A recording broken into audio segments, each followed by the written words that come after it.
So you just landed a video production gig. Congrats! But the real question is, how long before you actually get paid? I don't know. Spoiler alert, it's actually longer than you think. And things like net 30 terms, deposit schedules, and all of those sorts of things that delay payments are things that we're going to talk about in this particular video. And if you stick around to the end, I'm going to give you my tips and tricks on how you can get paid faster, make sure that you avoid delays, and get back to the things that really matter, which is creating cool stuff.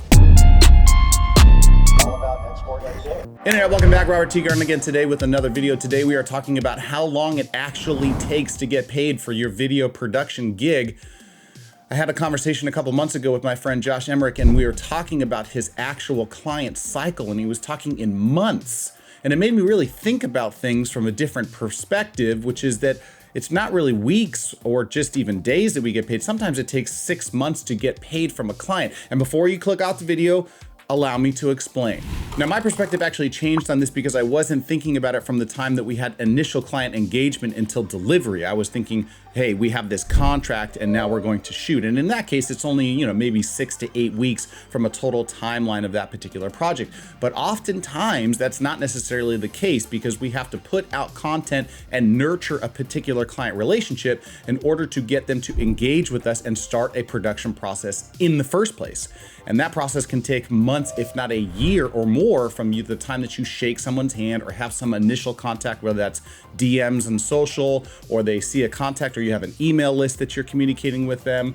Some sort of awareness happens that client knows that you exist and could potentially solve their problem, and then you actually deliver a product. That could be months, if not a year or more. So start to think in longer term timelines, and you'll kind of have a different perspective and understand that you should be nurturing clients constantly throughout the year in order to get a few of them to engage with you and have a video production. So the first thing is to kind of expand what our timeline and our horizon is in terms of how we're thinking through projects, and not necessarily once we have a contract, which you should definitely have a contract if you don't, until the time that they pay us.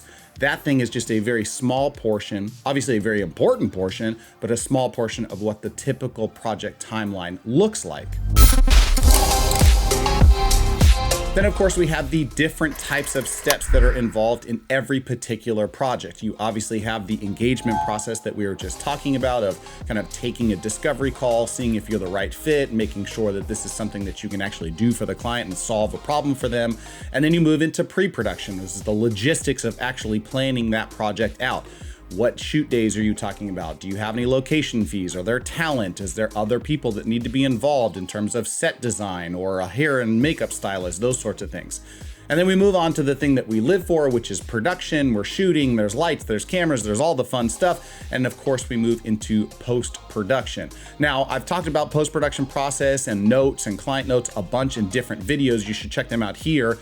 Really, once you get to the post-production phase, you should have most of the stuff kind of tucked away because you did a great job on your discovery call. You did an excellent job in pre-production. You've solved most of those problems in production. So when you get to post-production, you're just kind of putting the cake together and letting it bake. And then once you get to that place of post-production, delivery, notes, now we start talking about final payments. And so you kind of have all of these intermediary steps in between. But I also think that there's something else that we should be thinking about, which is, when do we get paid throughout this entire cycle? Let's have a conversation about that now. Now, my hope in this particular time in your career is that you're working with some form of payment that involves a deposit and then a final payment, at least one of those two things. But I'm gonna give you my tips in terms of how I handle these things so that hopefully it can speed up your process and give you relatively stable deposits and influxes of cash throughout the entire project cycle so that you're not just relying on the final deposit when you're done. Now, the way I typically do things is that we have a 50% deposit upfront before the work actually commences. Of course, you're talking through a lot of the discovery call, the pre-production phases, but I don't show up on set unless we have a 50% deposit down before we start the work. And then I have a 25-25 remaining schedule that goes once we finish production, meaning we've wrapped cameras, everyone goes home, we start the pre-production phase, there's another 25%. And then the remaining 25% is due upon final delivery. Now, how do you stop people from taking the final delivery and then going bye-bye?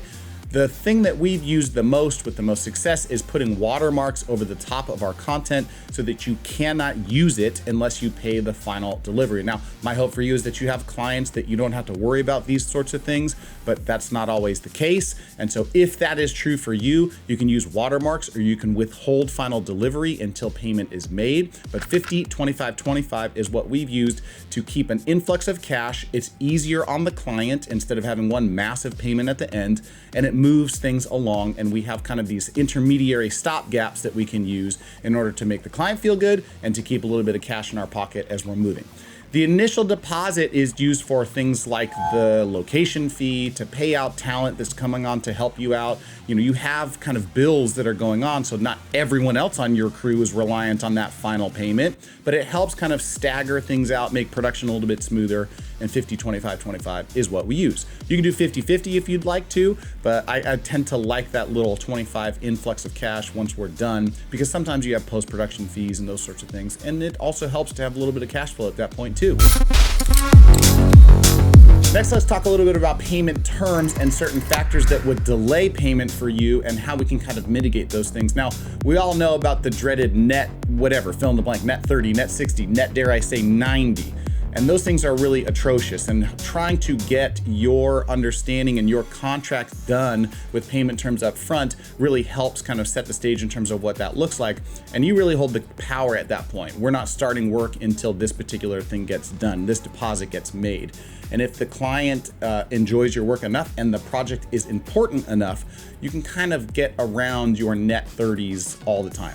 I worked in finance for over 15 years for record companies, and there were always the ability to make out of cycle payments for people that were really creating sort of a stink. Now, I'm not telling you to create a whole problem for your clients, especially in the early phases of that project, but there are ways of avoiding net 30 terms if you understand how to move through them, right?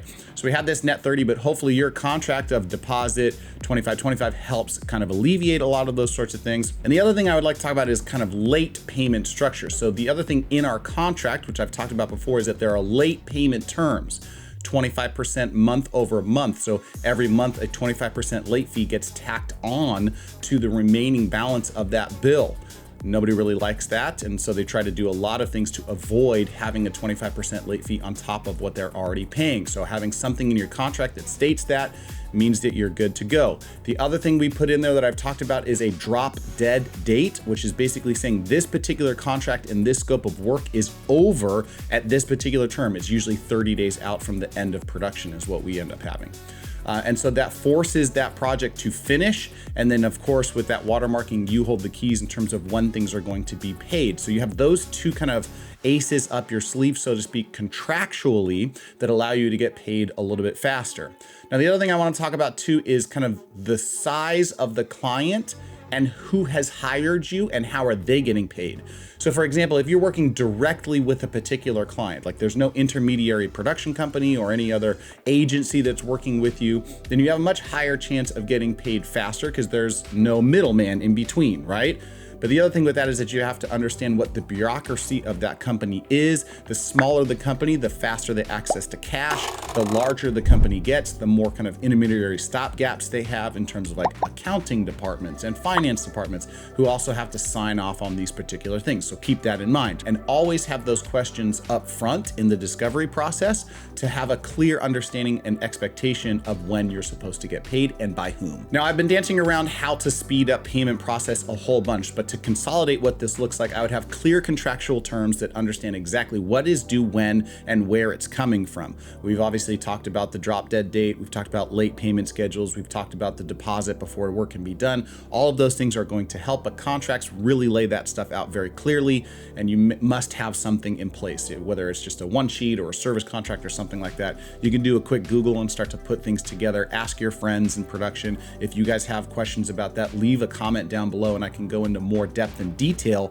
on the types of contracts and clauses that we have that have helped a ton. But we also have videos floating around the channel, so go and check those things out as well. Depending on the software that you're using, you can have automated reminders for invoice balances. So I know QuickBooks does this. I use Wave apps. They do it too. So they just kind of ping an extra reminder in an email to the client to say, hey, did you forget about us? Like, it'd be nice if you could pay. So just making sure that you have that going on. The other thing is just kind of frequent communication with clients, making sure that they know at every step of the process where you are and the work that you're doing, keeping them afloat of going, hey, we just moved this from here to here. We're going from the edit to color, from color to sound effects, from sound effects to motion design, all of those things, just keeping them really on the up and up of what's going on in that project so that they have an understanding of when that balance is going to be coming due.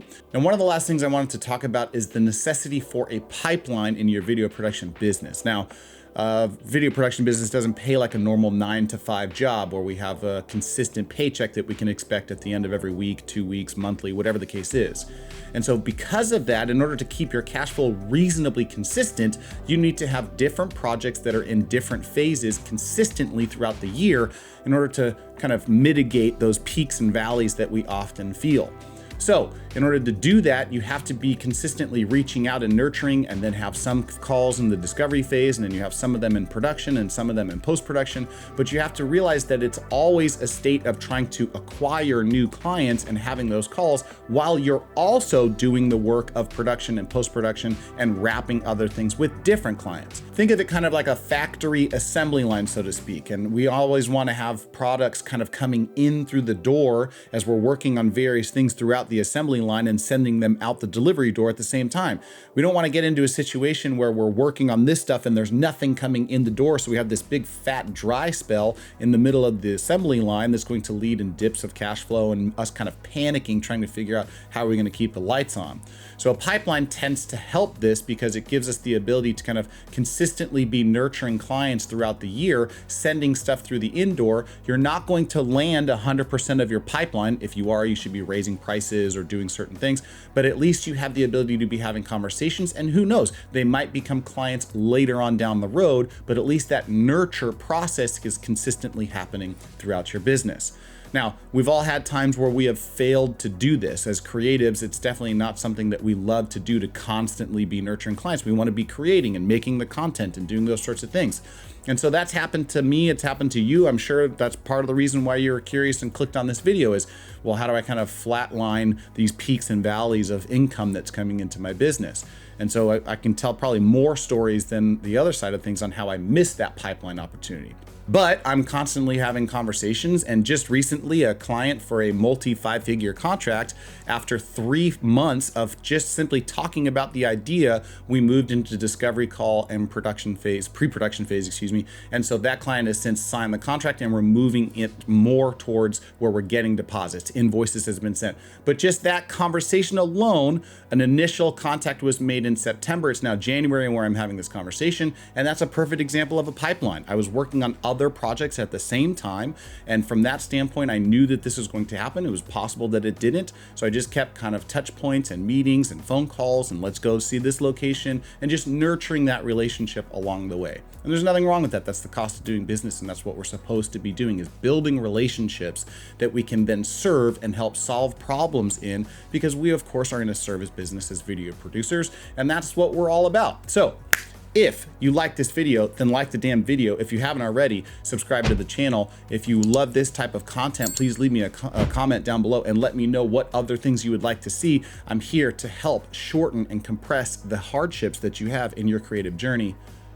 This is Teegarden with another video in the can. We'll see you guys next week. Peace.